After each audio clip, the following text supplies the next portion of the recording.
सन 1946 में ब्राजील का एक किसान एक रात जंगल से बहुत तेजी से भागते हुए अपने गांव की तरफ जा रहा था एंड वो बहुत ज़्यादा डरा हुआ था क्योंकि उसको लग रहा था कि कोई उसके पीछे पड़ा हुआ है। एंड भागते भागते जंगल में वो बार बार पीछे घूमकर देख रहा था कि कौन है वो जो उसका पीछा कर रहा है, बट उसको पीछे कुछ भी नहीं दिखा।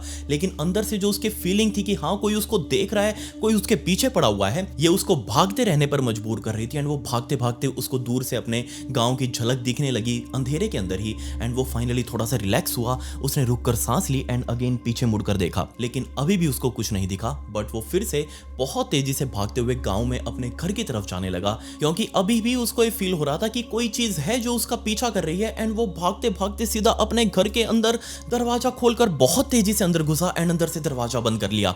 दरवाजे के साथ वो लगकर खड़ा हो चुका था एंड गहरी गहरी सांसें लेने लगा। लेकिन अभी अभी उसने फील किया कि वो जो चीज थी जो उसका पीछा कर रही थी वो इस दरवाजे के लेफ्ट साइड में जो खिड़की बनी हुई है उस खिड़की के पास आकर खड़ी हो चुकी है। एंड जैसे ही उसने घूमकर उस खिड़की के बाहर की तरफ देखा, उसके बाद जो हुआ उस चीज ने पूरे देश के अंदर एक बहुत बड़े लेवल की मिलिट्री इन्वेस्टिगेशन शुरू कर दी।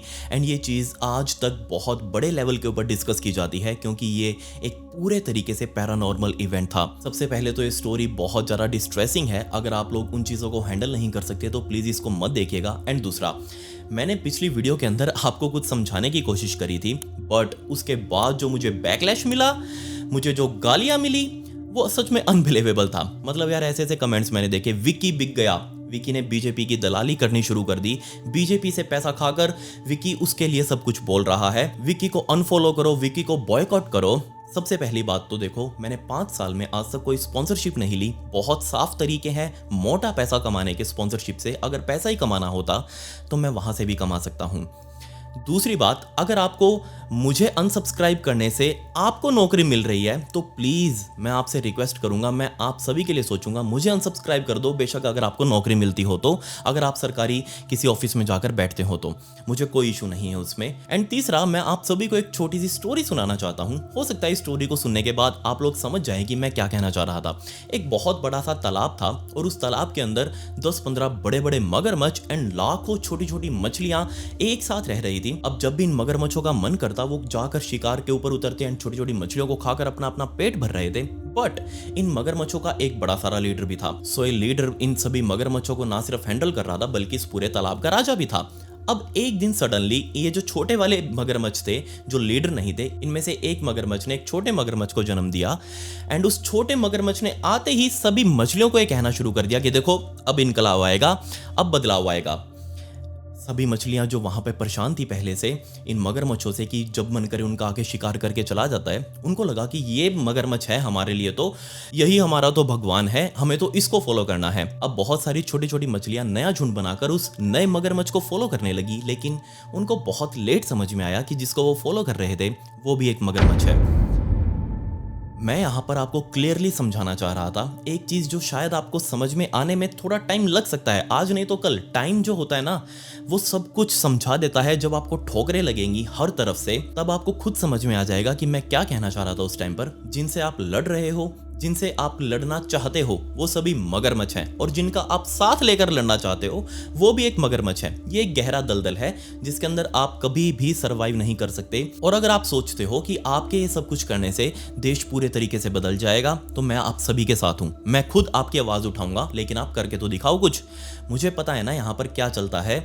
मैंने धक्के खा खाकर पूरी दुनिया में सिर्फ यही देखा है कि कितनी भी कोशिश क्यों ना कर लो आप, ऊपर बैठे हुए मगरमच्छ आपको कभी भी सरवाइव नहीं करने देंगे। बहुत सारे कमेंट्स उसमें ऐसे आए हुए कि तूने नीट पेपर लीक के बारे में नहीं बोला, जो आम लोग परेशान हो रहे हैं उनके बारे में नहीं बोला, महंगाई के बारे में नहीं बोला।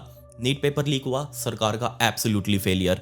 जो इतने लाखों बच्चे उस टाइम पर परेशान थे, उन्होंने अपनी एग्ज़ाम्स दी थी, एग्ज़ाम्स की तैयारी करी थी बहुत मेहनत से, उनके लिए उनका नीट का पेपर लीक हो जाना सच में एक बहुत बड़ी ट्रेजेडी थी। और इसमें सरकार को रिस्पॉन्सिबिलिटी लेनी चाहिए एंड आगे के लिए अश्योर करना चाहिए कि अगर ऐसा हुआ आगे तो उसके क्या परिणाम सरकार भुगतेगी। दूसरा, महंगाई। अब देखो, महंगाई किसी के बस में नहीं है। हाँ, अगर सरकार चाहे तो अपनी तरफ से छूट देकर थोड़ा बहुत राहत दे सकती है, बट फिर आ जाते हैं फ्रीबीज। हमारे भारत देश की सबसे बड़ी कमी ये है कि बहुत बड़ा तबका ऐसा है लोगों का जो सरकार से सब कुछ फ्री में चाहते हैं। फ्री का राशन, फ्री का पानी, फ्री का घर, फ्री का शौचालय, सब कुछ उनको फ्री का चाहिए एंड बाद में गालियां भी देंगे कि सब कुछ महंगा हो चुका है। सरकार को इसके लिए रिस्पॉन्सिबिलिटी लेनी चाहिए कि जो लोग मेहनत से हमारे जैसे टैक्स भरते हैं, हर साल ITR फाइल करते हैं, उसमें लाखों रुपए दिए जाते हैं, उनके बदले क्या मिल रहा है हमें? ना ही अच्छा एजुकेशन सिस्टम्स, ना ही अच्छा मेडिकल सिस्टम, और ना ही अच्छे रोड्स, ना ही अच्छा इंफ्रा, ना ही हमें बिजली पानी जैसी मूलभूत जो सुविधाएं हैं वो कभी हमारे पास तक पहुंच पा रही। चलो, हम तो फिर भी छोटे शहर में रहते हैं, थोड़ा बहुत ले दे के इधर से जुगाड़ करके कुछ ना कुछ मिल जाएगा, बट उन लोगों का क्या जो दूर दराज गाँव में रहते हैं, जिनके पास ये सारी चीज़ें नहीं पहुँच पाती। 45-40 डिग्री का टेम्परेचर में मैं तो चलो फिर भी रिकॉर्डिंग के बाद AC चलाकर बैठ जाऊंगा, पंखा चला लूंगा, लेकिन उन लोगों का क्या जिनके पास सिर्फ बिजली ही 6 घंटे आती है, पूरा दिन वो गर्मी में रहते हैं। इमेजिन करना भी बहुत ज़्यादा मुश्किल है। सो इसीलिए मैं आप सभी को ये कहना चाह रहा हूँ, अगर आपको सच में कुछ बदलना है ना, तो खुद से बदलो। खुद को इतना पावरफुल बना लो कि आपको सरकार के ऊपर डिपेंड होकर ना रहना पड़े। मैंने ऐसे ऐसे कमेंट्स पढ़े पिछली वीडियो में कि सरकार को लायबिलिटीज नहीं है क्या, कि हम इस देश के नागरिक हैं और सरकार को हमारी कोई लायबिलिटी नहीं है। भाई, सरकार लेनी होती उनको लायबिलिटीज तो आज तक ले लेती, वो इतना टाइम ना लेती। वो 60 साल पहले और 12-13 साल ये हो गए, 70-75 सालों में किसने आपकी लायबिलिटी ले ली? मुझे ये तो बता दो। कौन आपकी सुनने वाला है? कोई नहीं सुनने वाला। इसलिए मैंने आपको ये कहा था कि खुद के अंदर स्किल्स डेवलप करो। अब पिछली वीडियो में मुझे ऐसे कमेंट्स भी देखने को मिले जिसमें लोग कह रहे थे कि हमने डिग्रियां की हैं तो उनका क्या फायदा, तुम्हारा मतलब तो सिर्फ यही है कि खुद के भरोसे रहो, सरकार कुछ नहीं करने वाली। एब्सोल्युटली कुछ नहीं करने वाली, चाहे ये सरकार हो, चाहे पिछली सरकार हो, चाहे कोई आने वाली सरकार हो, कुछ नहीं होगा। 150 करोड़ की पॉपुलेशन है, इतनी बड़ी पॉपुलेशन के बीच में हमारी सुनने वाला कोई नहीं है। ये चीज़ आपको जितनी जल्दी समझ में आ जाएगी उतना आप फायदे में रहोगे। सो बस इसलिए मैंने आपको कहा था कि किसी को भी फॉलो करने से पहले आप ये चीज़ देख लें कि वो कौन सा मगरमच्छ है, किस लेवल का मगरमच्छ है। कोई भी ऑनलाइन आपके आगे आके ये बोल रहा है ना कि मैं तुम्हारा मसीहा बनूंगा, मैं तुम्हारे अंदर बदलाव ला दूंगा, सबसे पहले उसमें ये देखो कि उस सामने वाले का क्या फ़ायदा है। क्योंकि आज के टाइम पे ये दुनिया सिर्फ अपने मतलब से चलती है। किसी को कोई फर्क नहीं पड़ता कि आप किस गंदगी में जी रहे हैं, किस लेवल की प्रॉब्लम्स आप फेस कर रहे हैं, किसी को कुछ फर्क नहीं पड़ता। मैं आपको सेल्फ डिपेंडेंट बनने के लिए कह रहा था, लेकिन आपने तो मुझे ही बेच दिया। अरे, पैसे कमाने के 100 से ज़्यादा लीगल तरीके हैं मेरे पास। अगर यही सब किसी की दलाली करके मुझे पैसे कमाने होते तो मैं कब का कमा चुका होता। नहीं, ना मैं इन चीज़ों के अंदर पड़ता, ना ही मुझे इन चीज़ों के बारे में बोलना अच्छा लगता। मैं सिर्फ आपको ये समझाने की कोशिश कर रहा हूँ कि खुद सेल्फ डिपेंडेंट बनो, खुद के अंदर स्किल्स डेवलप करो। अब मान लीजिए एक कंपनी ने 100 लोगों की भर्तियों की वैकेंसी निकाली है। अब उसमें पहुंचेंगे कितने? 10,000 से भी ज़्यादा। उसका इंटरव्यू देने के लिए 10,000 से भी ज़्यादा अनएम्प्लॉयड लोग पहुंच जाएंगे एंड उनमें से सिलेक्ट कौन होंगे? जिनके पास डिग्री है, ऑब्वियसली वो सिलेक्ट होंगे। लेकिन कंपनी प्रेफर किसको करेगी? जिसके पास स्किल्स हैं उसको प्रेफर करेगी, उसको सबसे पहले अपने पास हायर करेगी। एंड बाकी जो 9,900 लोग बचे हैं ना, वो फिर आकर यही कहेंगे कि हमारे पास तो डिग्रियां हैं, हमको नौकरियां नहीं मिलती। मैं कब से आपको ये समझाने की कोशिश कर रहा हूँ कि स्किल्स जब तक आपके पास नहीं होगी तब तक आप कुछ भी नहीं हो। डिग्रियां लेकर दुनिया घूम रही है, स्किल्स बहुत थोड़े लोगों के पास है। चाइना आज के टाइम पे क्यों सक्सेसफुल है? क्यों वहां पर छोटे बच्चे से लेकर बड़े बूढ़े तक पैसों के कीड़े हैं, वो सारा दिन पैसा कमाते रहते हैं। क्यों? सिर्फ उनके पास स्किल्स है। बचपन से ही वहां की सरकार खुद से उनके अंदर स्किल्स डालनी शुरू करती है और वो बड़े होते होते उन स्किल्स की उनको आदत लग जाती है और इन्हीं स्किल्स की वजह से वो बहुत मोटा पैसा कमा रहे हैं, पूरा देश पैसा कमा रहा है। खैर, फिर भी अगर आपके सेंटिमेंट्स कोई हर्ट हुए हो तो मैं उस चीज़ के लिए सॉरी बोलता हूँ, बट उससे पहले आप प्लीज़ इस वीडियो को एक लाइक दे दें एंड कमेंट्स में पिक मी भी लिख दें और साथ में आपके सवाल नीचे लगातार बरकरार लिखते रहें। मैं आज भी 5 सवाल पिक करूंगा, सो इसीलिए लेट्स डाइव इन।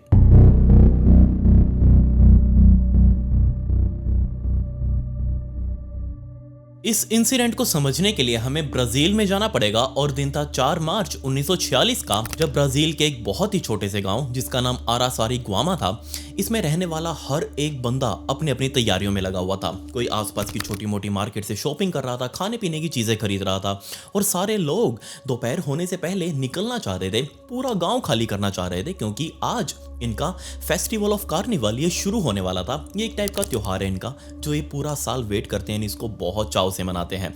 अब ये लोग बहुत छोटे से गांव में रह रहे थे, आरासारी गांव, कोई बड़ा सारा गांव नहीं, बहुत ही छोटा सा। सो इसलिए यहाँ रहने वाले लोग अपना अपना सामान पैक करके अपने साथ खाने पीने की चीजें लेकर पास के बड़े शहर जाने वाले थे और वहां जाकर भीड़ भाड़ में इस त्योहार को सेलिब्रेट करना चाह रहे थे। सभी लोग बहुत ज्यादा एक्साइटेड थे, बट इन सभी के बीच में इसी गांव के अंदर रहने वाला 44 साल का जोआओ ये बहुत ज़्यादा अजीब सा फील कर रहा था, क्योंकि आसपास देख रहा था कि इसके सारे पड़ोसी लोग कैसे तैयारियों में लगे हुए हैं, लेकिन इसने जाना जरूरी नहीं समझा। इसको मज़ा नहीं आता ऐसे भीड़ भाड़ वाले इलाकों में जाने में, या फिर ये कोई एक्साइटेड नहीं था इस त्योहार के लिए। बाकी सभी लोग जो आपस में बातें कर रहे थे कि हम शहर जाकर ये खाना खाएंगे, ये चीज़ घूमेंगे, ये चीज़ देखने जाएंगे, बट जोआओ को इन चीजों से कोई लेना देना नहीं। असल में जोआओ आसपास की जमीन में अपनी खेती बाड़ी का काम करता, इसके 5 बच्चे भी इसके साथ ही काम कर रहे थे। 44 साल की उम्र में इसने कभी भी ऐसे फेस्टिवल ऑफ कार्निवल में जाकर वहाँ देखना जरूरी नहीं समझा। इसको कोई एक्साइटमेंट नहीं वहाँ जाकर नाच कूद करने की, अच्छा अच्छा खाना खाने की। इसको बस अपने घर रहकर शांति से अपनी जिंदगी निकालनी थी। बट जोआओ की फैमिली इस फेस्टिवल में जाने के लिए बहुत ज्यादा एक्साइटेड थी। उसके सभी बच्चों ने अपना अपना सामान पैक कर लिया था, उसकी वाइफ ने भी सामान पैक कर लिया। सभी लोग लिटरली इस गाँव के सारे लोग अब जाना चाह रहे थे, लेकिन जोआओ और उसका एक और दोस्त, इन दोनों ने सोचा कि नहीं, इनको जाने दो, हम अपना पास ही की नदी पर जाकर वहां फिशिंग करेंगे, शाम होते होते या फिर रात होते होते वापस आ जाएंगे और आराम से आकर सो जाएंगे। ये लोग जो यहाँ गए हुए थे इस फेस्टिवल में, ये कल शाम तक वापस आने वाले थे। सो जोआओ ने कहा कि ठीक है, हम फिशिंग करने चलेंगे। सो जैसे ही जोआओ की फैमिली और सारे आस पड़ोसी, उसके जितने भी दोस्त लोग थे, सारे गाँव को छोड़कर पास ही के बड़े शहर के लिए निकल चुके थे। पीछे रहने वाला जोआओ और उसका एक और दोस्त, इन्होंने अपनी घोड़ा गाड़ी निकाली और अपना सारा सामान रखा जो भी मछली पकड़ने के लिए चाहिए था। उस घोड़ा गाड़ी में बैठकर जंगल से होते हुए ये लोग नदी किनारे पहुंच चुके थे। पूरी दोपहर जोआओ ने नेचर का काफी ज्यादा मजा लिया। आसपास के काफी सारे पक्षी उसको देखकर चाव चाव चाव चाव कर रहे थे। उनकी चहचहाहट सुनकर जोआओ बहुत ज़्यादा खुश हो रहा था। इनफैक्ट उसने काफ़ी सारी मछलियां पकड़कर अपनी बाल्टी में भी रख ली। बट धीरे धीरे धीरे धीरे अब शाम होने वाली थी, सूरज जब ढलने वाला था, तो उसके दोस्त ने कहा कि जोआओ, दिन में बेशक ये जो रेन फॉरेस्ट है ये बहुत ज़्यादा खूबसूरत है एंड इसमें कोई भी दिक्कत नहीं होती, लेकिन रात होते ही यहाँ जैसे ही अंधेरा होगा काफ़ी ज़्यादा शिकारी जानवर बाहर निकल आएंगे एंड तब हमारे लिए यहाँ रुकना सेफ नहीं होगा, इसलिए हमें जल्दी से जल्दी पैकअप करके यहाँ से निकलना चाहिए। सो जल्दी इन लोगों ने अपना सारा सामान पैकअप किया, वापस अपनी घोड़ा गाड़ी में रखा एंड जोआओ, जो कि अपने दोस्त की घोड़ा गाड़ी में बैठ कर आया था यहाँ पर, सो जोआओ फाइनली जाकर उस घोड़ा गाड़ी में बैठा एंड उसके दोस्त ने तुरंत उस घोड़ा गाड़ी को चलाना शुरू किया। एंड कुछ ही मिनटों बाद जब अंधेरा लिटरली हो चुका था, फाइनली इन लोगों को जंगल से दूर से दिख रहा था कि हाँ, इनका गांव बस अब आने वाला है। तो जल्दी ये लोग उस जंगल से बाहर निकलने वाले थे एंड तभी जिस रोड के ऊपर ये चल रहे थे, रोड 2 हिस्सों में जा रहा था। जो जोआओ का दोस्त था वो इस गांव के आउटर इलाके में रह रहा था एंड उसको लेफ्ट साइड जाना था, जबकि जोआओ वो गांव के बीच में रह रहा है एंड उसको सीधा जाना है। सो जोआओ ने कहा कि ठीक है, मैं यहीं उतर जाता हूं, मैं यहाँ से पैदल चला जाऊंगा एंड तुम अपना घोड़ा गाड़ी लेकर अपने वापस घर चले जाओ। जोआओ के दोस्त ने कहा कि बिल्कुल ठीक आइडिया है। सो जोआओ के दोस्त ने एक पॉइंट पर आकर गाड़ी रोकी एंड जोआओ नीचे उतरा। उसने अपनी बाल्टी उठाई जिसके अंदर उसने अपनी मछलियां पकड़ी हुई थी एंड धीरे धीरे सामने की तरफ देखकर वो इस जंगल से बाहर निकलने लगा। अब इस पॉइंट पर आपको थोड़ा सा पता होना चाहिए इस गांव के बारे में। सो ये आरासारी गुआमा, ये बहुत ही छोटा सा गांव एंड लिटरली बहुत बहुत ज्यादा गरीब, क्योंकि यहाँ कोई भी एक पक्की बिल्डिंग नहीं बनी हुई थी, सिर्फ एक चर्च को छोड़कर, जो कि इस गांव के बिल्कुल बीच में बना था। कोई भी पक्का रोड नहीं, कोई सीवेज सिस्टम नहीं, कोई वाटर सिस्टम नहीं। यहाँ ताजा पानी के नाम पर सिर्फ पास ही में एक नदी थी, वहीं से लोग पानी लेकर आते थे। कोई भी एक्सेस रोड नहीं जिससे वो बड़े शहर तक जा सके, इनको कच्चे रास्तों पर चलकर ही वहां से निकलना पड़ता। सो एक अगर हम बात करें तो ये 100-150 लोगों का गांव एक पूरे तरीके से कटा हुआ था एक बड़ी सिविलाइजेशन से। अगर इनको कहीं जाना होता तो इनको कच्चे रास्तों पर ही निकलकर बड़े शहरों में जाना था। बट जोआओ को इस टाइम पर गांव के रास्तों पर चलने की आदत थी। सो अपनी वो बाल्टी लेकर बहुत ही खुशी से आगे की तरफ चलता जा रहा था, इस जंगल को क्रॉस करते हुए, ताकि वो इस जंगल से बाहर निकलकर अपने मेन गांव तक पहुंच सके। धीरे धीरे उसने चारों तरफ देखना शुरू किया कि कहीं जंगली जानवर तो आसपास ना आ जाए, क्योंकि वो अब लेट हो चुका था। उसको पता था कि काफी ज्यादा अंधेरा हो चुका है। बट तभी चलते चलते जोआओ को महसूस हुआ कि कोई चीज है जो उसका पीछा कर रही है। सो जोआओ ने तुरंत लेफ्ट और राइट देखा अपने कि यहाँ कौन है जो उसका पीछे आ रहा है, बट आसपास उसके कोई भी नहीं था। एंड रिमेंबर, गांव में भी कोई नहीं है, गांव पूरा का पूरा खाली हो चुका है, लिटरली एक भूतिया गांव बन चुका है, यहाँ कोई भी नहीं है। एंड इसके पास सबसे जोआओ ही है जो यहाँ पर जिंदा चलता चलता वो उस गांव में जा रहा था। सो जोआओ जल्दी जल्दी भागने लगा। उसको बहुत अंदर से अजीब सा फील हो रहा था कि कोई चीज है जो उसका पीछा कर रही है। उसने जल्दी जल्दी कदम बढ़ाने शुरू किए एंड फाइनली वो जंगल से बाहर निकल चुका था। एंड सामने उसको गांव में सभी झोपड़ियों के बीच में खड़ा हुआ वो चर्च भी दूर से दिख रहा था। एंड तभी भागते भागते जोआओ उस चर्च तक पहुंचा, जहां पहुंचकर उसने थोड़ी सी गहरी गहरी सांसें भरी, क्योंकि वो बहुत ज्यादा थक चुका था। हाथ में बाल्टी लेकर वो भाग रहा था, साथ में उसके और भी सामान था फिशिंग का, वो सब लेकर वो भाग रहा था। एंड उसके बीच में उसको ये फीलिंग थी कि कोई उसको देख रहा है, कोई उसका पीछा कर रहा है। भागते भागते उसने उस चर्च को क्रॉस किया एंड फाइनली उसको सामने अब अपना घर दिख रहा था। इस घर को देखकर वो और ज्यादा रिलैक्स हुआ एंड बहुत तेजी से भागते हुए, आसपास और कोई भी नहीं, पूरा गांव लिटरली खाली। एंड भागते भागते वो फाइनली अपने घर पर पहुंचा। बहुत तेजी से उसने घर की कुंडी खोली, अंदर घुसा एंड दरवाजे को अंदर से बंद करके उसके साथ लगकर खड़ा हो चुका था। उसको अंदर से अभी भी ये फीलिंग्स आ रही थी कि कोई चीज़ है जो उसका पीछा कर रही है, जो उसके साथ यहाँ तक आई है। और इस चीज़ को कंफर्म करने के लिए उसने इस दरवाजे के लेफ्ट साइड में बनी हुई उस खिड़की की तरफ देखा कि क्या वो चीज़ यहाँ से दिख रही है या नहीं। एंड जैसे उसने थोड़ा और झुक कर देखा उस खिड़की से बाहर, वो समझ चुका था कि हाँ, वो चीज यहीं पर है। असल में जोआओ बहुत ज्यादा सुपरस्टिशियस, उनको बड़ा ही इस तरीके से किया गया था। और इस पूरे गांव के अंदर एक बहुत पुरानी मान्यता थी कि इस गांव के बराबर में जो बड़ी सारी खदान है जो काफी टाइम से बंद पड़ी है, और इस खदान के अंदर एक बहुत गहरी सुरंग है, और इस सुरंग के अंदर एक दैत्य रहता है, एक शैतान रहता है, और वो रात के टाइम पर बाहर निकलता है। इनफैक्ट जो इस गांव के बड़े बूढ़े लोग थे वो तो ये तक कहते थे कि हमने उस सुरंग में से एक बहुत बड़े सांप को आते देखा है, एंड जब वो बाहर निकलता है तो उसके सामने जो भी होगा वो उसके पीछे पड़ जाएगा एंड उसको मार कर खाकर ही दम लेगा। अब ये सारी बातें जोआओ के माइंड में थी, और जब जोआओ ने टर्न करके उस विंडो के बाहर की तरफ देखा था और वहां एक्चुअल में एक चीज मौजूद थी, एंड उस चीज को देखते ही जोआओ लिटरली ऊपर से लेकर नीचे तक शिवरिंग करने लगा, कांपने लगा। एंड इससे पहले कि वो खुद को बचा पाता, उसने खुद के आगे फेस के ऊपर ऐसे हाथ रख लिए खुद को बचाने के लिए, बट तब तक बहुत ज्यादा देर हो चुकी थी। इसके कुछ मिनटों बाद जोआओ के घर का दरवाजा खुला एंड अंदर से जोआओ एक काला कंबल लपेटकर एंड बहुत जोर से दर्द में चिल्लाता हुआ बाहर निकला। उसने अपने शरीर के ऊपर ऐसे काला कंबल लपेटा हुआ है, उसकी आंखें ठीक से खुल नहीं रही, लड़खड़ा रहा है वो। जैसे उसने घर से बाहर कदम रखा, नंगे पैर है, उसने कोई जूते चप्पल नहीं पहने हुए, लड़खड़ाते हुए अपने घर से बाहर निकलकर इधर उधर जाने लगा। पूरे गाँव के अंदर ऐसे धीरे धीरे, उसको कुछ आइडिया नहीं है कि उसको कहाँ जाना है, क्या उसका डेस्टिनेशन है, कुछ भी उसके माइंड में नहीं है। बस जोर जोर से चिल्लाता हुआ जोआओ घर से बाहर निकला एंड नीचे जो पत्थर पड़े थे, टूटे फूटे कंच की बोतल्स पड़ी थी, उनके ऊपर पैर रखते हुए, अपने पैरों को काटते हुए चिल्लाता हुआ इधर उधर भागने लगा। अंदर से जोआओ अपनी पूरी सेंसेस में था, लेकिन उसकी बॉडी ठीक ढंग से काम नहीं कर रही थी, लड़खड़ाते हुए। तभी उसने नोटिस किया कि सामने थोड़ी दूर पर गांव में ही उसकी सगी बहन मरी का घर है एंड उसके घर के बाहर एक लैंप जल रहा है। रिमेंबर, अब पूरे गांव के अंदर कोई भी नहीं है उसके अलावा, लेकिन जोआओ की बहन मरी के घर के बाहर लैंप जल रहा है। मतलब शायद हो सकता है कि मरी अपने घर के अंदर ही हो, वो भी उस फेस्टिवल में ना गई हो सकता है उसको भी उस फेस्टिवल में जाना ना पसंद हो। तो इसीलिए लड़खड़ाता हुआ जोआओ बहुत जोर से चिल्लाता चिल्लाता अपनी बहन मरी के घर के सामने पहुंचा। एंड एक्चुअल में उस टाइम पर मरी उस फेस्टिवल में नहीं गई थी, वो अपने घर पर ही थी, किचन में अपना खाना बना रही थी। एंड खाना बनाते बनाते मरी ने एक बहुत जोर की चिल्लाहट सुनी। उस चिल्लाहट को सुनकर मरी अंदर से डर गई एंड इवेंचुअली उसको तभी बाहर उसके मेन दरवाजे पर एक बहुत बड़ी थड, ऐसा लग रहा था किसी ने आके बहुत जोर से कुछ उसके दरवाजे के ऊपर मारा हो, वो आवाज सुनी। मरी बहुत ज्यादा डर चुकी थी, वो तुरंत भागते हुए अपने दरवाजे पर आई, बट उसको खोलने से पहले साइड में मौजूद खिड़की से उसने बाहर झांकना जरूरी समझा कि बाहर एक्चुअल में कौन है, क्योंकि पूरा गांव तो रिमेंबर खाली पड़ा हुआ है।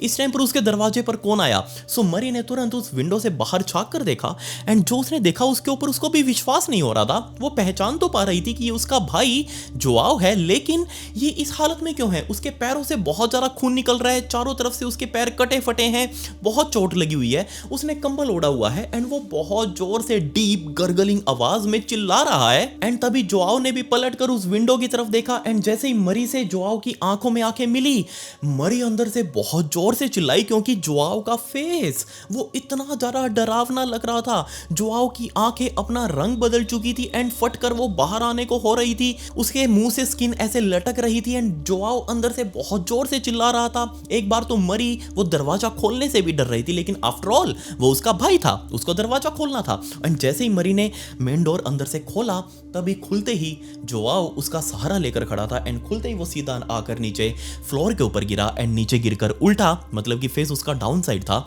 एंड उल्टा गिरते ही उसने अंदर ही अंदर धीरे धीरे गर्गलिंग आवाज में चिल्लाना शुरू कर दिया। मरी ने नीचे बैठकर उसके पैर संभालने शुरू कर दिए जो जगह जगह से कटे हुए थे, उनसे खून निकल रहा था, लेकिन और पूरी बॉडी पीछे से स्कैन करने के बाद उसने नोटिस किया कि और कहीं उसके भाई जोआओ को चोट नहीं लगी हुई, पीछे का हिस्सा एकदम इंटैक्ट क्लियर है, कुछ भी दिक्कत नहीं है। एंड इससे पहले कि वो अपने भाई को पकड़कर सीधा कर पाती, इतने में ही जोआओ ने अपना चेहरा पीछे की तरफ घुमाया एंड साइड में बैठी अपनी बहन मरी को देखने लगा।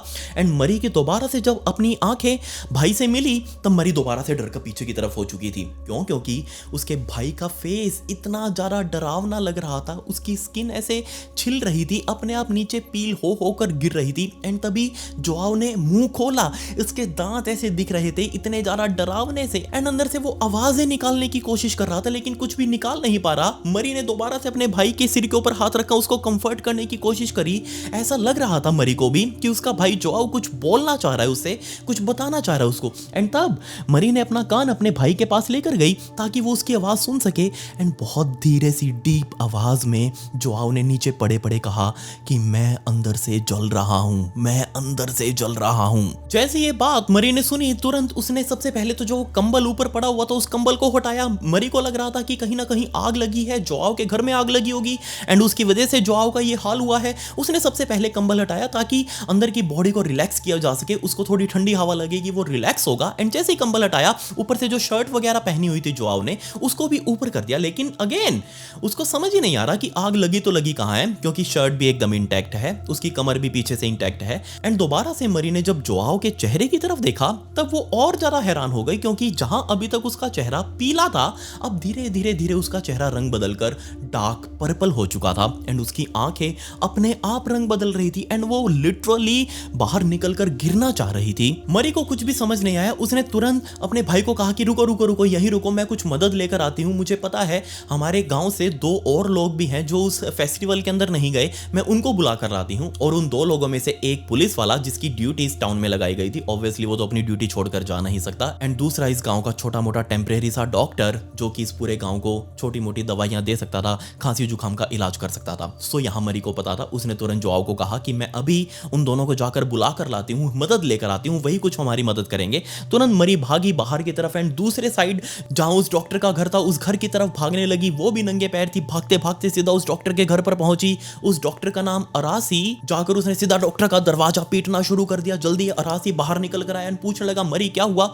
मरी उसको समझाना चाह रही थी कि क्या एक्चुअल में वो देख रही है, लेकिन वो ठीक से बता नहीं पा रही। उसने बस ये कहा कि जोआओ बहुत बड़ी मुसीबत में है, तुमको साथ चलना पड़ेगा मेरे। एंड अरासी ने कहा कि वो पुलिस वाला मेरे बराबर में ही रहता है, उसको भी साथ ले लेते हैं, हम दोनों चलेंगे। अरासी ने जाकर तुरंत उस पुलिस वाले का दरवाजा खटखटाया, पुलिस वाला भी बाहर आया एंड अब ये तीनों लोग भागते भागते सीधा मरी के घर पर पहुंचे। एंड अंदर जाकर देखा जोआओ अभी भी नीचे पड़ा पड़ा बहुत डीप गर्गलिंग आवाज निकाल रहा था। एंड इवेंचुअली उसके शरीर से काफी सारा फ्लूइड, जो इंटरनल बॉडी फ्लूइड होता है ना, वो उसके गले से उसके मुंह से निकलकर बाहर पूरे चारों तरफ फैल चुका था। सबसे पहले उस डॉक्टर ने जाकर जोआओ की शरीर को सीधा किया एंड जहां उसका सिर्फ पहले चेहरा ही डार्क पर्पल पड़ चुका था, बल्कि अब जैसे ही वो कंबल हटाया वो एंड उस शर्ट के बटन को खोला, तो डॉक्टर और पुलिस वाले के साथ मरी ने भी देखा कि सिर्फ चेहरा ही नहीं बल्कि उसके दोनों हाथ आगे की तरफ से एंड पूरे की पूरी चेस्ट, ये एब्डोमेन वाला इलाका पूरा डार्क पर्पल पड़ चुका है। एंड जोआओ अंदर ही अंदर चिल्लाना चाह रहा है, बहुत जोर से चिल्ला रहा है, लेकिन उसकी आवाज ठीक ढंग से निकल नहीं पा रही। तब उस पुलिस वाले ने साइड में बैठकर जोआओ से सवाल पूछने शुरू किए कि जोआओ तुम्हारे साथ क्या हुआ है, हमें बताओ, हम तुम्हारा इलाज करवाएंगे। लेकिन जोआओ ठीक ढंग से बोल नहीं पा रहा। अगेन उस पुलिस वाले ने अपने कान जोआओ के मुंह के पास किए ताकि वो उसके क्लियरली सुन सके एंड उसने बहुत थोड़े से वर्ड्स में कहा कि मैं जंगल से रात को अपने घर जा रहा था एंड कोई चीज थी जो मेरा पीछा कर रही थी एंड उसी चीज ने मुझे पूरा जला दिया। तब उस पुलिस वाले ने दोबारा पूछा कि वो क्या चीज थी, याद करने की कोशिश करो। बट जोआओ के अंदर इतनी हिम्मत नहीं थी कि वो और जरा बोल सके या अपने दिमाग के ऊपर जोर डालकर उस चीज को याद कर सके। उसने कंप्लीटली मना कर दिया कि नहीं, मुझे नहीं पता। तब इस पुलिस वाले के माइंड में आइडिया आया कि क्यों ना मैं खुद जाकर इसके घर पर देखूं कि वो क्या चीज थी जो इसका पीछा करते हुए आई और उसने उसको जला दिया। क्या पता उस चीज ने उस घर के अंदर कुछ और भी जलाया हो। सो तुरंत वो पुलिस वाला वहां से उठकर मरी के घर से बाहर निकलकर सीधा जोआओ के घर पर गया एंड वहां जाकर घर को देखने लगा। लेकिन घर एकदम इंटैक्ट, पूरी झोपड़ी एकदम एकदम इंटैक्ट थी, सारा सामान अंदर सेफली रखा हुआ था, कोई भी चीज यहाँ जली हुई नहीं थी। ये चीज देखकर वो पुलिस वाला वापस इस घर से बाहर निकला एंड दोबारा से मरी के घर पर गया, वहां जाकर जोआओ को संभाला। अब तक टोटल 45 मिनटों के आसपास का टाइम बीत चुका था जोआओ के साथ ये सब कुछ हुए। सो 45 मिनट अभी फाइनली बीत चुके थे एंड जोआओ का आगे से शरीर पूरा डार्क पर्पल हो चुका था। एंड इनफैक्ट जब ये पुलिस वाला घर के अंदर घुसा तो उसको एक नई भसड़ देखने को मिली। जोआओ जो कि अपने हाथ कुछ इस तरीके से करे हुए नीचे पड़ा था, उसके हाथों पर बड़े बड़े छाले हो चुके थे एंड वो छाले अपने आप फूलकर फट रहे थे। अब आप बस इमेजिन करके देखिएगा कि यहाँ कोई छाला हो रहा है, कोई यहाँ उसके छाला हो रहा है एंड बड़े बड़े होते जा रहे हैं वो, जैसे उनके अंदर कोई हवा भर रहा हो, पंप कर रहा हो हवा। एंड जैसे वो इतनी हवा उसके अंदर भर जाती है एंड अपने आप पॉप हो जाती है। इनफैक्ट उसके सीधे हाथ के ऊपर तो एक इतना बड़ा छाला हो चुका था कि लिटरली उसकी यहाँ हाथ के बीच में से लेकर एंड यहाँ तक की पूरी स्किन फूल कर ऊपर तक गुब्बारा बन चुकी थी। ऐसा लग रहा था जैसे उसके अंदर कोई हवा पंप कर रहा हो। एंड पुलिस वाले मरी और साथ में उस डॉक्टर के देखते ही देखते वो जो छाला हाथ पर हो रखा था उसने भी इतना भयंकर रूप ले लिया कि वो एकदम से फट गया एंड उसके अंदर से बहुत सारा खून, अंदर से मांस के टुकड़े, स्किन थी उसके फटने के टुकड़े चारों तरफ बिखर चुके थे। इनफैक्ट जोआओ ने खुद देखा एंड जब उसने अपना हाथ ऐसे उठाया वो डार्क पर्पल, उसके अंदर की हाथों की हड्डियां बाहर विजिबल थी। इतने गहरे घाव उसके शरीर के ऊपर बनने लगे थे, लिटरली उसके अंदर का स्केलेटन अब ये बाहर खड़े तीनों लोग देख पा रहे थे। उस डॉक्टर ने तुरंत इसके हाथों को उठाकर देखना शुरू कर दिया, जो उसके गाल, उसके ऊपर से स्किन ऐसे लटक कर नीचे की तरफ जा रही थी। उसने तुरंत अपना मुंह उठाया और बाकी दोनों को देखते हुए कहा कि जोआओ अंदर ही अंदर खुद से उबल रहा है, अंदर ही अंदर वो पक रहा है। ये बात सुनते ही पुलिस वाले ने भी कहा कि हमें तुरंत इसको हॉस्पिटल लेकर जाना चाहिए। मरी ने भी कहा एंड इस डॉक्टर ने भी कहा कि हाँ, लेकिन हमारे पास कोई पक्के रोड नहीं है जो उसके ऊपर गाड़ी वगैरह चलाकर हम इसको तुरंत हॉस्पिटल पहुंचा दे, हमें लोकल किसी हॉस्पिटल में ही आसपास कहीं जाना पड़ेगा। एंड तब पुलिस वाला अपनी खुद की गाड़ी, जो सरकारी गाड़ी उसको दे रखी थी, वो निकाल कर लेकर आया। एंड इन बाकी दोनों ने मिलकर मरी और उस डॉक्टर ने बेचारे जोआओ को उठाकर पीछे वाली सीट के ऊपर लेटाया एंड मरी उसके साथ पीछे बैठ चुकी थी, जबकि वो डॉक्टर और पुलिस वाला आगे की तरफ बैठकर अब ये गाड़ी धीरे धीरे चलने लगी। जब ये गाड़ी चलते चलते आगे की तरफ जा रही थी तब बीच में बहुत सारे खड्डे थे, पक्के रोड नहीं थे इस पूरे गाँव के। सो जैसे जैसे चल रही थी, खड्डे में जाते ही गाड़ी को झटका लगता एंड उस झटके की वजह से पीछे लेटा हुआ जोआओ, उसके हाथ हिलते, उसका पूरा शरीर हिलता, झटके खाता एंड हर झटके के साथ या तो उसके मुंह से या उसके चेस्ट से या उसके हाथ से बड़ा सारा एक स्किन का टुकड़ा उखड़ कर अपने आप नीचे गिर जाता। बहुत सारे ऐसे टुकड़े उखड़ कर नीचे इस गाड़ी के अंदर गिर चुके थे। लेकिन फाइनली जैसे तैसे ये लोग एक हॉस्पिटल में पहुंचे, लोकल हॉस्पिटल में। एंड जैसे स्टाफ ने देखा जोआओ को, तुरंत उसको स्ट्रेचर के ऊपर लेकर आईसीयू में लेकर गए। डॉक्टर तुरंत भाग कर आए एंड वो जो चीज सामने देख रहे थे उनके लिए भी बिल्कुल नहीं थी। उन्होंने पहले ही मोमेंट पर कह दिया कि हमें नहीं पता इसके साथ क्या हुआ है, हमने ये चीज पहली बार देखी है, हम तो वही खांसी जुकाम वाले ही हैं, आप हमारे पास गलत आ गए। लेकिन उस डॉक्टर ने कहा, जो इनके साथ आया था, कि देखो आपके पास ये जो भी इसका इलाज कर दो, फटाफट से कुछ तो कर दो। तब इस हॉस्पिटल वाले डॉक्टर्स ने बहुत हैवी पेन किलर्स सीधा इंजेक्ट कर दी जोआओ के शरीर में। एंड सोचने लगे कि अब क्या करें आगे, हमें तो कुछ भी समझ नहीं आ रहा। इस पेन किलर से थोड़ा बहुत राहत तो मिल जाएगी, बेशक इस दर्द से तो थोड़ा बहुत छुटकारा मिल रहा था जोआओ को, लेकिन जो चीज थी उसकी बॉडी में जो उसको डिकम्पोज कर रही थी वो चीज रुकने का नाम नहीं ले रही। डॉक्टर्स ने कुछ मिनटों बाद दोबारा देखा कि फाइनली अब जोआओ थोड़ा सा रिलैक्स्ड फील कर रहा है, क्योंकि बहुत हैवी पेन किलर्स उसके शरीर के अंदर गई हैं जो उसको ऑब्वियसली सिडेट भी कर रही होंगी, कहीं ना कहीं उसको नींद आ रही होगी एंड उसका दर्द अब खत्म हो चुका होगा थोड़ा बहुत तो। लेकिन डॉक्टर्स ने देखा कि हालत कितनी बुरी है। उसके हाथ से लिटरली यहाँ से लेके जहाँ हमारी ये हथेली ख़त्म होती, यहाँ से लेके ऊपर कोहनी तक बीच में से सिर्फ हड्डी हड्डी है, मांस है ही नहीं। वो उसको क्लियरली देख पा रहे हैं, नसों का गुच्छा यहाँ से है, जितनी भी नसें आगे की तरफ गई हुई थी वो सारी इंटैक्ट हैं, लेकिन मांस नहीं है। इनफैक्ट उसके पूरे सिर से और उसकी चेस्ट से बड़े बड़े मांस के टुकड़े गायब हैं। वहां से खून बहता हुआ दिख रहा है, बहुत सारा खून बाहर भी निकल रहा है। डॉक्टर्स ने तुरंत उस लोकल डॉक्टर, जो गाँव वाला डॉक्टर था अरासी, उसको बुलाया और समझाया कि देख भाई, हमारे पास जो बस की थी हमने कर दिया, हमें ना इसकी बीमारी का पता, ना इसको ये पता कि हुआ क्या है, और ना ही हमारे पास वो इलाज, इसलिए इसको जहाँ हो सकता है तुमको कहीं और दिखाना हो तो दिखा लो, वरना यहाँ ये तो ये पूरा हो जाएगा कुछ टाइम बाद। बट अरासी को भी पता था कि ये जो बीमारी इसको हो रही है इसका कोई इलाज ही नहीं है, ये उसने खुद पहली बार देखी थी, तो इसका कोई इलाज कहाँ से ही मिलेगा। इसलिए उसने कहा कि ठीक है, हम देखते हैं क्या कर सकते हैं। तब ये अरासी जाकर सीधा जोआओ के साइड में बैठा एंड उसे बातें करने लगा, क्योंकि अब अरासी को जानना था कि एक्चुअल में जोआओ के साथ क्या हुआ है, क्योंकि अरासी समझ चुका था कि थोड़े मिनटों बाद, कुछ घंटों बाद या फिर जोआओ इस दुनिया में नहीं रहने वाला एंड अभी उसे ये सही टाइम में पूछने का, क्योंकि अब उसको दर्द भी कम है। एंड फाइनली जब अरासी ने उसे पूछना शुरू किया कि तुम्हारे साथ एक्चुअल में क्या हुआ था वो बताओ, तो अब कहीं ना कहीं जोआओ थोड़ा सा नॉर्मल फील कर रहा था, इसलिए उसने अब नॉर्मल तरीके से बोलना शुरू किया। अरासी ने उससे बहुत क्लियरली पूछा कि तुम मुझे एग्जैक्टली वो टाइमलाइन समझाओ जब तुम फिशिंग से वापस आए, घर आए, और उसके बाद तुम्हारे साथ क्या क्या कुछ हुआ। सो उसके बाद जोआओ ने बोलना शुरू किया एंड अब जो मैं आपको बताऊंगा वो एक रफली सी डिस्क्रिप्शन है, क्योंकि उस टाइम पर जो वो बोल रहा था वो क्लियरली समझ नहीं आया। सो जो कुछ समझ में आया अरासी ने बाद में सब कुछ बताया था। उसने बताया कि जब उसके दोस्त ने उसे जंगल में छोड़ा एंड वो अपने घर की तरफ आ रहा था, तब उसे एकदम से फील होने लगा कि कुछ चीज है जो उसको बार बार देख रही है एंड उसके पीछे पीछे चल रही है। उसने काफी बार पीछे मुड़कर भी देखा था लेकिन वो चीज नहीं दिखी। तब उसको और ज्यादा ये चीज फील होने लगी एंड वो बहुत तेजी से जंगल में भागने लगा, क्रॉस करते हुए गांव के बीच में अपने घर के अंदर घुसा। एंड जैसे उसने दरवाजा बंद किया तब उसको फील हुआ कि वो चीज उसके खिड़की के ऊपर आकर खड़ी हो चुकी है। एंड जब उसने लेफ्ट साइड में उस खिड़की के अंदर झांका तब वो पूरा घूमकर उस खिड़की के सामने खड़ा था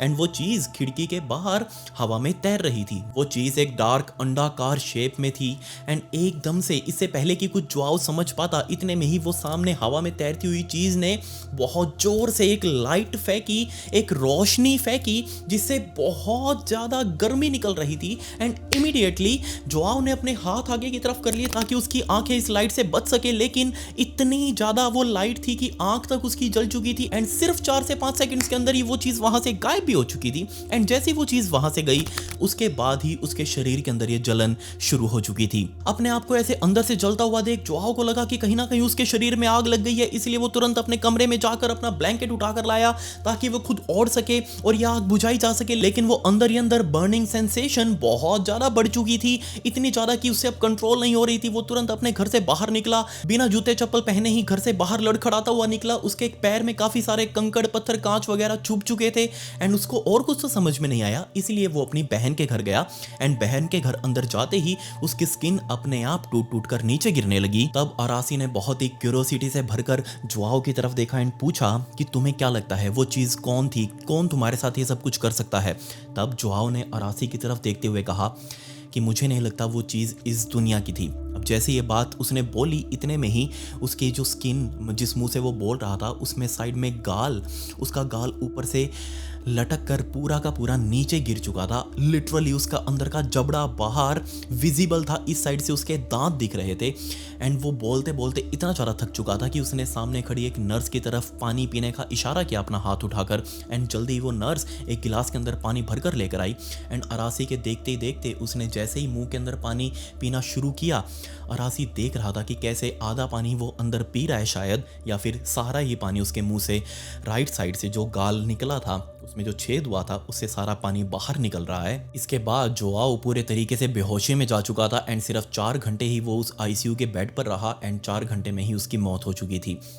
डॉक्टर्स को भी समझ नहीं आया कि एक्चुअल में उसके साथ क्या हुआ। उन्होंने उसके डेथ सर्टिफिकेट के ऊपर सिर्फ कार्डियक अरेस्ट और जनरल बर्न्स लिखे कि शायद उसको अंदर से आग लग गई थी, शायद ये जल गया था और उसको साथ में कार्डियक अरेस्ट हुआ, इसी वजह से जोआओ की मौत हो गई। जब ये बात पूरे गांव को पता लगी तो सभी ने उस खदान की पूजा करनी शुरू कर दी, क्योंकि सभी लोग ये मान रहे थे कि जब वो सारे लोग उस फेस्टिवल कार्निवल के अंदर गए हुए थे, उसके पीछे से वो खदान के अंदर से वो सांप, बड़ा सारा सांप बाहर निकला एंड उसने सीधे तौर पर जोआओ को टारगेट किया एंड उसी वजह से उसने अपने मुंह से आग निकाली होगी एंड ये जल गया होगा। बट इस चीज़ का कोई भी प्रूफ किसी के पास नहीं है। बट दूसरी तरफ बहुत सारे ऐसे साइंटिस्ट थे जिन्होंने जोआओ की बॉडी के कुछ सैंपल्स लिए थे एंड जब उनको टेस्ट किया गया तो ये सामने आया कि जोआओ की बॉडी के अंदर हाई डोज ऑफ रेडिएशन थी। मतलब जोआओ किसी ना किसी तरीके से ऐसी किसी चीज़ के संपर्क में आया था जो बहुत ज़्यादा, हद से ज़्यादा रेडियो एक्टिव थी। इसके अलावा बहुत सारे लोग ऐसे भी थे जिन्होंने ये कहा कि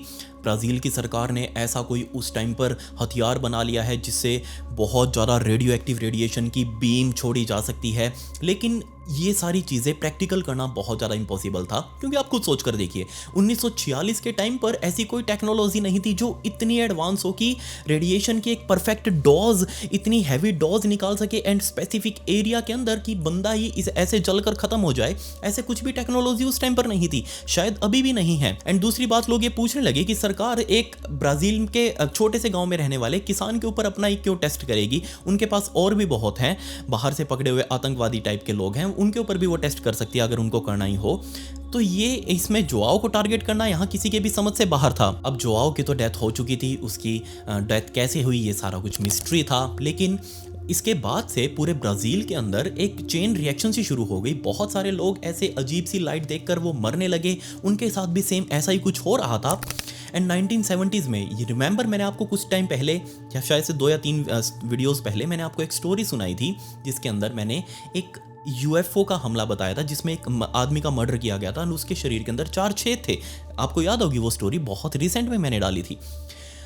ऐसा ही कुछ 1970s में ब्राज़ील के अंदर हुआ था एंड ब्राज़ील लिटरली इस तरीके की चीज़ों का एक अड्डा सा बन चुका है। एंड इसी के बाद एक और थ्योरी निकलकर सामने आई कि शायद ये हुआ होगा जोआओ के साथ, और वो था एक एलियन अटैक। जी हाँ, सभी ने माना कि जोआओ के पीछे जो चीज़ पड़ी हुई थी जंगल से ही, वो एक यूएफओ था एंड उसने उसके घर तक पीछा किया। एंड जैसे ही खिड़की के सामने आकर जोआओ ने उस यूएफओ को देखा, उस यूएफओ ने अपना एक सीक्रेट वेपन जो अंदर तैयार किया हुआ था बाहर के एक्स्ट्रा टेरेस्ट्रियल चीज़ों ने, एलियंस ने स्पेशली, उस वेपन से उन्होंने वो लाइट छोड़ी जिसके अंदर हाई डोज ऑफ रेडिएशन थी एंड वो सीधा आकर जोआओ के चेस्ट के ऊपर और उसके मुंह के ऊपर लगी। एंड इससे उसको इतने बर्न्स आ चुके थे कि उसकी पूरी बॉडी अपने आप मेल्ट होना शुरू हो चुकी थी। इसके बाद 1970s के अंदर आकर ब्राज़ील की मिलिट्री ने इस पूरे केस को अपने हाथों में लिया एंड बहुत सारे ऐसे और भी केस है क्योंकि बहुत सारे लोग मरते जा रहे थे, इसलिए मिलिट्री को इसमें इन्वॉल्व होना पड़ा एंड एक फुल स्केल इन्वेस्टिगेशन शुरू की गई। लेकिन उनको कुछ खास तो नहीं मिला, लेकिन बहुत सारे ऐसे डॉक्यूमेंट्स थे, ऐसे इंसिडेंट्स थे जिसमें लोग ये बता रहे थे कि उन्होंने एक स्ट्रेंज चीज़ देखी है जो हवा में उड़ रही थी एंड उससे लाइट निकल रही थी एंड उसकी वजह से जहाँ जहाँ वो चीज़ देखी गई थी वहाँ वहाँ लोग मरे हुए मिले। रिमेंबर, मैंने आपको ऐसी स्टोरी जो पहले सुनाई थी उसके अंदर एक फिनोमिना हुआ था पूरे नॉर्दर्न ब्राज़ील के अंदर जिसका नाम रखा गया था द नाइट ऑफ यूएफओ, जिसमें लोगों ने अलग अलग जगहों पर, दर्जनों जगहों पर बहुत सारे यूएफओ एक साथ देखे थे।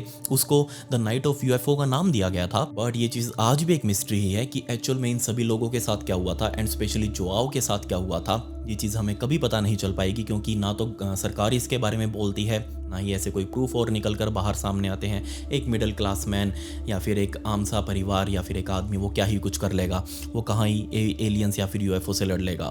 खैर, अब आज का Q&A। आज का हमारा पहला सवाल शबनम मगर का, hi big fan of you, I want to know who are your favourite content creator, pick my question please bye. Thank you so much Shabnam. But आपको शायद पता होगा कि मेरे फेवरेट कंटेंट क्रिएटर के अंदर सबसे पहला नाम आता है नीतीश राजपूत जी का एंड सच में उनका कंटेंट मुझे बहुत बहुत ज़्यादा पसंद है। इसके अलावा भी अलग अलग जॉनरा के अंदर अलग अलग क्रिएटर्स हैं, बट मैं मोस्टली नीतीश राजपूत जी की वीडियोस बहुत ज़्यादा देखता हूँ। मुझे सच में वो बहुत पसंद है।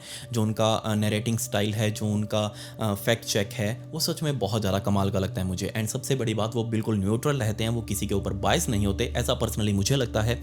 So I am following him from a very long time and I will always be a loyal subscriber of Nitish Rajput. आज का हमारा दूसरा सवाल हाया खान का, हेलो विकी ब्रो, मैं हाया खान यूके से आपकी वीडियो 1 ईयर से देख रही। I love your story telling style, narrate एक ट्रू लाइफ स्टोरी, लेकिन ज़िंदगी मौत का तो नहीं पता ब्रो। मैं बेशक आपसे यंगर हूँ और भी होंगे, आज कौन है कौन नहीं, दैट्स वाई हमें आपके बारे में जानना है। आप तो मेरे मेंटर हो seriously. Thank you so much हाया खान। एंड आपको मेरे बारे में जानना है, मेरे बारे में वैसे तो सब कुछ पता ही होगा आपको। मैं 29 साल का हूँ एंड मैं हरियाणा से हूँ। 29 साल का अभी हो जाऊँगा अगस्त के अंदर, अभी नहीं हुआ हूँ।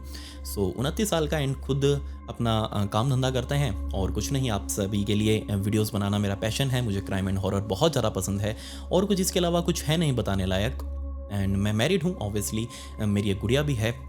सो मेरे ख्याल से यही आप चीज़ जानना चाह रहे होंगे। आज का हमारा तीसरा सवाल ममता तोमर का, hello Vicky sir, I am big admirer of your content. My question is, अगर आपको किसी एक सीरियल किलर का इंटरव्यू करने का मौका मिले तो आप किसका करना चाहोगे? Please cover these incidents also, Chase Vault mystery and Roger Miller cave disaster. Thank you so much Mamta. And जो आपने टॉपिक सजेस्ट करे हैं मैं इनके ऊपर ज़रूर एक बार लुकआउट करूँगा। एंड आपने पूछा कि मैं किस सीरियल किलर का इंटरव्यू करना चाहूँगा, तो इसमें एक ही नाम जुड़ता है, मेरा पर्सनली फेवरेट बाऊजी, और वो है फ्रैंक गस्ट। रिमेंबर मैंने आपको उसकी स्टोरी सुनाई थी। अजीब ही किस्म का आइटम है ये एंड ये अभी जिंदा है एंड अप्रैल 2026 में ये बाहर भी आ चुका है। सो इसने कहा था कि अगर मैं बाहर आया तो मैं दोबारा से कांड करूँगा, लेकिन अभी क्योंकि ये बाहर आ चुका है तो अब क्योंकि ये बाहर आ चुका है तो हो सकता है कभी मौका मिल जाए। वैसे तो नहीं मिलेगा, मुझे पता है, लेकिन हाँ अगर आपने पूछा है तो मैं इसका इंटरव्यू जरूर करना चाहूँगा। आज का हमारा चौथा कमेंट विशाल वरुण दत्ता का, very practical and I support you and your thinking. वैसे भी नौकर मेंटालिटी के लोग ये कभी नहीं समझेंगे। देखो, मेरा कहने का मतलब यही है कि अपना स्किल्स जो है वो पहचानो, आप क्या कर सकते हो। मैं आपको कब से बोलता हुआ आ रहा हूँ, पिछली वीडियोस में भी मैंने आपको समझाया था एंड अब भी मैं आपको बता रहा हूँ, जब तक आपके अंदर स्किल्स नहीं होंगी ना, आपको मल्टीपल जगह हाथ मारना पड़ेगा। आप सिर्फ एक सरकारी नौकरी के ऊपर डिपेंड होकर नहीं रह सकते।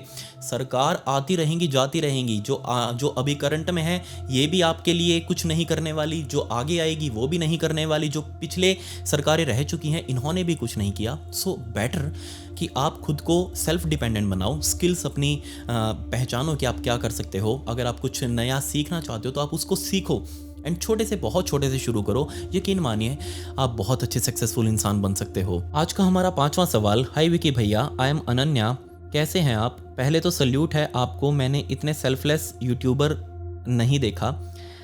एंड मेरा सवाल ये है, आपके हिसाब से देश में क्राइम को कम करने के लिए कैसे रूल्स होने चाहिए? And lots of love to you, love you.